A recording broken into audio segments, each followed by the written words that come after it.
Hi folks, my name is Maya Linnell and I'm absolutely thrilled to be a guest of the Clarence Regional Libraries today for this video chat about my new book. It's called Bottlerush Creek. It's a rural romance and it's out with Allen & Unwin on the 2nd of June.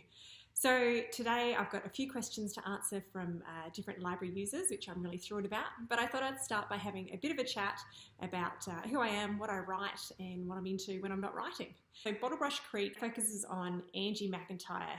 Now, she's the youngest of the McIntyre sisters that I introduced in my first book, which was called Wildflower Ridge. Wildflower Ridge came out in June last year, and that did really well. It hit a few bestseller lists and also recently just made the Better Reading Top 100 books. Wildflower Ridge focused on Penny McIntyre, and she's the second youngest, and Bottlerush Creek focuses on Angie McIntyre. And I had a lot of fun writing Angie's character. Every time she jumped into a scene, she was always a lot of fun to write. So I thought, right, that's it. Second book, I'm going to talk about Angie. At the time that I was writing Wildflower Ridge, we were building our own home, including the handmade bricks. And I thought to myself, I can throw her into a whole heap of trouble with an owner-builder project. Because one of the things that I quickly realised spending days, weeks, months and years working on our own home is that it is absolutely ripe for drama. There's so many different frustrations, so many different joys. And I thought, well, with Angie, I wanted to just see what type of pressure I could put her under and how she'd react and how it would affect her relationship. Rob is a fly-in, fly-out worker. He works out in the mines in Western Australia, and they have a daughter together, a 2-year-old daughter called Claudia. And one of his dreams has always been to build his own house or renovate his own property. And Angie's a pretty crazy person. She's happy to go with the flow. Rob shows her this fantastic property when he's home from one of his fly-in, fly-out gigs. And all of a sudden, they're in love with this property. It's a beautiful weatherboard building, and we have a lot of lovely weatherboards in this region. So it's not hard to get some inspiration from some of the beautiful buildings and also some of the really derelict buildings around here. So Angie and Rob fall in love with this property. The only problem is that after she's seen the house, fallen in love with it, with its rusty iron roof and all its different faults, it's quite a shambles. She then finds out that it's right next door to Rob's parents. So Rob's been a bit sneaky. He's snuck her in the back way. And we've also got, quite a heavy farming theme because it is a rural romance. We've got the dairy farm that his parents own. The mother-in-law aspect of this story was also another favourite part of mine because we have Rosa Jones, who now lives right next door to Angie, and she's really keen, really enthusiastic. As you can imagine, mother-in-law, daughter-in-law relationships aren't always smooth sailing. So that poses quite a few dilemmas for Angie McIntyre throughout the story. Bottlerush Creek is a standalone novel, but so it doesn't matter if you haven't read Wildflower Ridge. If you have read it and you liked the characters, then you're in for a treat because they feature in Bottlerush Creek. But if you haven't picked up Wildflower Ridge yet, then it doesn't matter. You can kind of go with the flow and enjoy the story as it is. People would come up to me and say, oh, your husband's built the house, or you're working on the house, gee, your husband must be busy. And that was a really common theme. And at the time, we had 2 children that are in kindergarten, one that had just started school. But every day I was out there working on the house, and I'm looking at it right now. Every day I was out there working on the house, tidying up the site, making new bricks. But it was such a common assumption that my husband had done all the work and I just kind of sat around and watched or maybe baked some scones for the sidelines. Speaking with other women who have been owner builders, that it is quite a common theme that people just assume that the chap is going to carry out all the work. I've used some inspiration from some local issues that have happened to local farmers here. And there's a lot of baking because I love baking myself. I can't help but throw in scenes where she's making scones, where she's in the kitchen with her daughter Claudia whipping up something. Thanks for your question, Erin. For years, I was a journalist at a country newspaper in South Australia where I grew up. And that was a really lovely paper. It came out twice a week. It was only a small team of staff. There were 2 other journalists and myself. That was a really lovely way to, find my feet in writing. I did a cadetship. I got to do these great profile pieces on some of the older folks in our region. And they were really good. So I got 3,000 words to really tell a story back to, you know, when they were young and working on their farms, and when they were at school and they had to walk, you know, a couple of miles to school. And then I stopped doing the newspapers to have children. And of course, you know, 3 children kept me busy for quite a few years, but I decided that once they were in school, that's when I would go back to work. And I signed up through Writers Studio Australia. And because I'd lived in country areas all my life, and because I really enjoyed that aspect of country journalism, then rural romance was going to work well for me. And I feel like it's just my natural space. And with Bottlebrush Creek, I decided to set it here in southwest Victoria, by the coast, where we are, to give it, you know, a little bit of a different setting. And in the book 3, which I'm contracted for with Allen and Unwin, and that will come out next winter, I then returned to the town of Bridgefield, which we feature in Wildflower Ridge. So I think for me, it was a great move to go from country journalism to rural fiction.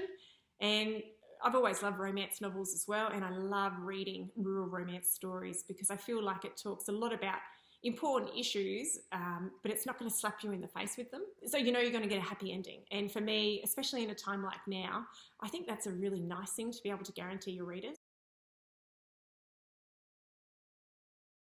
We don't have much fossicking around here. The closest that we get to fossicking is going down to our beach, which is just not far away from our place.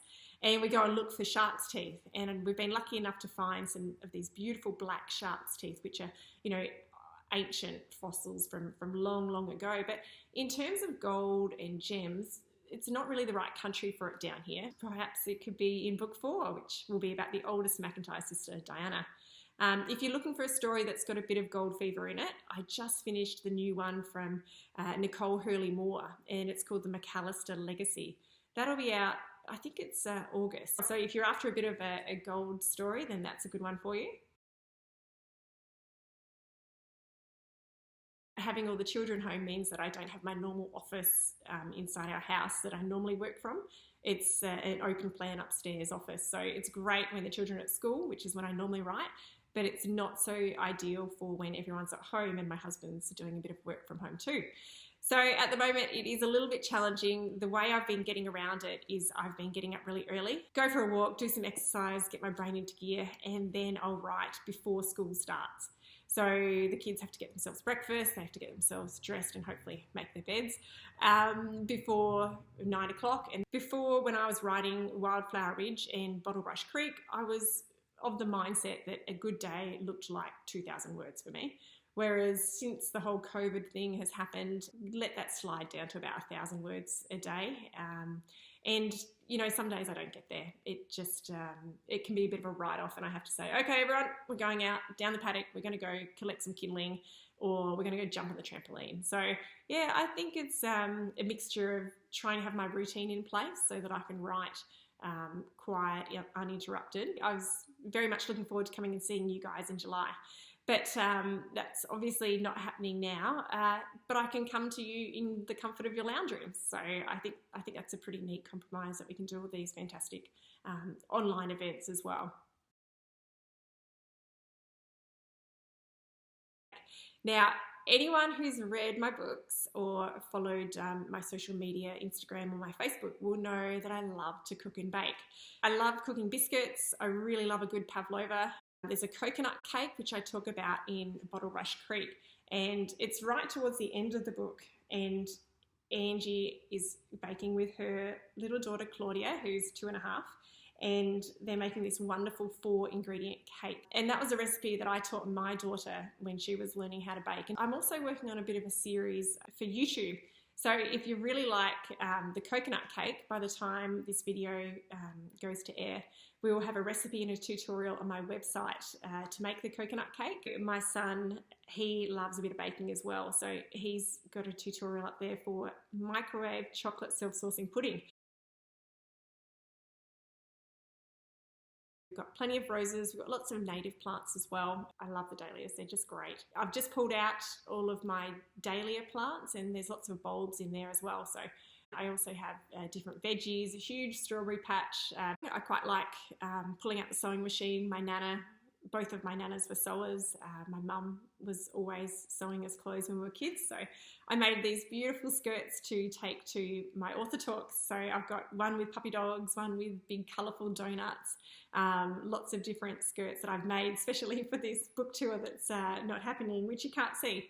But next year, I'm hoping I'll come up your way and perhaps then I can showcase some of these handmade skirts. I also blog for the Romance Writers of Australia. Every month I put out a blog called Kiss and Tell with Maya Linnell.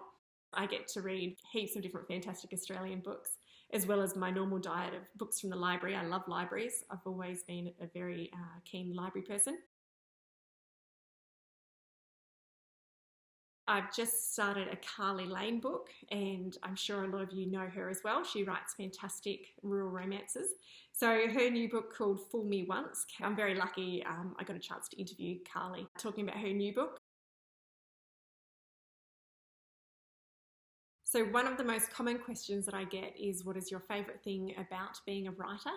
And I think it's the times when I'm sitting in front of my keyboard, I'll be writing a scene, and then all of a sudden someone will be knocking on the door, or there'll be a crash, and my fingers will be typing away, and I won't have even really thought in advance about what this scene is, but I'll be so deep in writing, and all of a sudden I'll think, oh, who's at the door?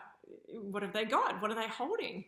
And in the first book, Wildflower Ridge, we had a scene where Penny's father shows up with an orphaned lamb in his arms. And until I sat down and started writing that scene, I had no idea that there was going to be an orphaned lamb starring in Wildflower Ridge. It was one of those great scenes that just kind of came to me in a rush as I was writing it. So that's one of my favourite bits, when I get carried away with the story and the characters take on their own life and their own decisions, and I'm just there for the ride. You can't go wrong with setting yourself up with some background education in writing. So I was a journalist for quite a few years. I did my studies. I learned a fair bit about telling a story, getting to the point relatively quickly, sentence structure, but I still wanted to, I guess, refresh my memory of what it is to write fiction and the different themes that you're going to explore, and how to structure a novel as well, because I'd never written a novel before, and I thought, if I'm going to spend a year or two writing this thing, I'm going to have some scaffolding underneath me to try and make sure that I'm going to give it my best shot. So I signed up with Writers Studio Australia. There's also courses that you can do online through the Australian Writers Centre that I've heard really good things about. My website's really easy to find.